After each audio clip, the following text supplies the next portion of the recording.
ស៊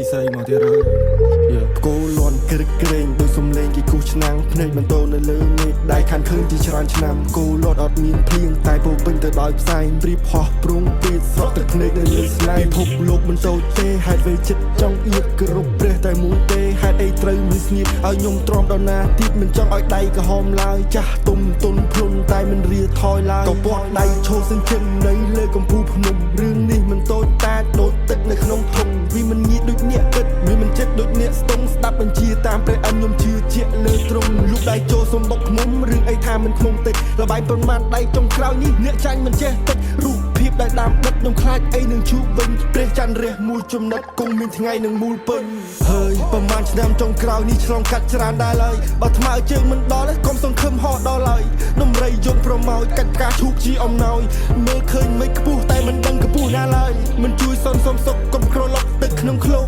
បានរស់នៅក្រៅស្រុកកុំក្រឡុកពិភពលោកអ្នកនៅក្នុងរង្វង់ខំការពារសាច់និងឈាមឆ្នៃភ្លើងសង្គ្រាមឲ្យខ្លាចជាភ្លើងជើងគៀងខ្ញុំសូមអំពីវនីវសៃភីពីពេញនគរសុំគុំច្បោកច្បល់កុំវល់ទៅតាមគេគោកុំវល់ទៅតាមគេកលចាំស្ដាប់បញ្ជីមីក្រូនេះហើយពលរដ្ឋល្អជាអ្នកស្នេហានគរជំរៀនឆ្លោះពីសម័យដែលឆ្នៃទៅតាមចំណូលចេញពីក្មេងមកសល់មួយថ្ងៃឆ្លោះបញ្ចាំងបំណងល្អវាប្រៀបធៀបដែលចេញពីកចង់ឲ្យអ្នកបោកភ្នែកឲ្យសបើឈានជើងឆ្លងស្ពានត្រូវជឿជាក់ទៅលើសសរយេ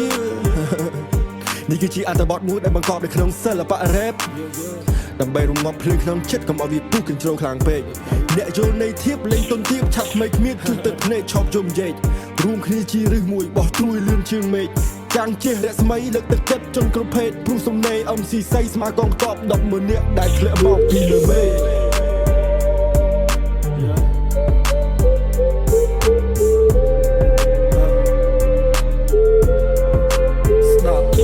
ក្របអុកដែលព្រះដើមមានតែព្រះតែមើលឃើញយុទ្ធសាស្ត្រដែលពិតប្រាកដឲ្យភ្នែកតែមិនឃើញស្រាប់ពេកបន្ទូលដែលលោកបានទូលត្រូវស្រឡាញ់គ្នាយើងតតែយើងខ្លាំងដែរទើបមានអ្នកជួយលើកវត្ថុស័ក្តិសិទ្ធិមានបារមីសូមឲ្យការពារទិទាំង8នេះហោះក្រវាយក៏ហឹមពេញព្រៃឆាបសត្រូវធ្វើជាចំណៃអរគុណអ្នកចាំការពារទឹកដីផ្កាមកតងបាយជើងដំរីថ្វាយជូនដឹងគុណព្រោះអ្នកមិនឲ្យខ្ញុំដេញភ័យលេងលបាយនៅចិត្តវិជាវាចង់ឃើញឈាមក្នុងព្រះវិហារតែការអត់ធ្មត់តាមពេលវេលាពួកយើងតាមស្ដាប់តែបទបញ្ជានឹងស្ងាត់តែមិនស្គៀមរាប់ឆ្នាំលេខខំសំលៀមលើកកាប់តែមួយលើកឈ្នះអស់ពួកឈ្លានពានហើយប្រមាណឆ្នាំចុងក្រោយនេះឆ្លងកាត់ច្រើនហើយឡើយបើថ្មើរជើងមិនដល់ឯងកុំសង្ឃឹមហោះដល់ឡើយលំរៃយងប្រម៉ោចកាច់ការឈប់ជាអំណោយមើលឃើញមិនខ្ពស់តែមិនដឹងខ្ពស់ណាឡើយខ្ញុំសូមអំពីវនីវសៃភីពីពេញនគរសូមគុំច្បោកច្បល់កុំវល់ទៅតាមគេគោកុំវល់ទៅតាមគេកលចាំស្ដាប់បញ្ជាមេក្រូបើចង់ធ្វើបរិបទល្អអ្នកស្នេហានគរ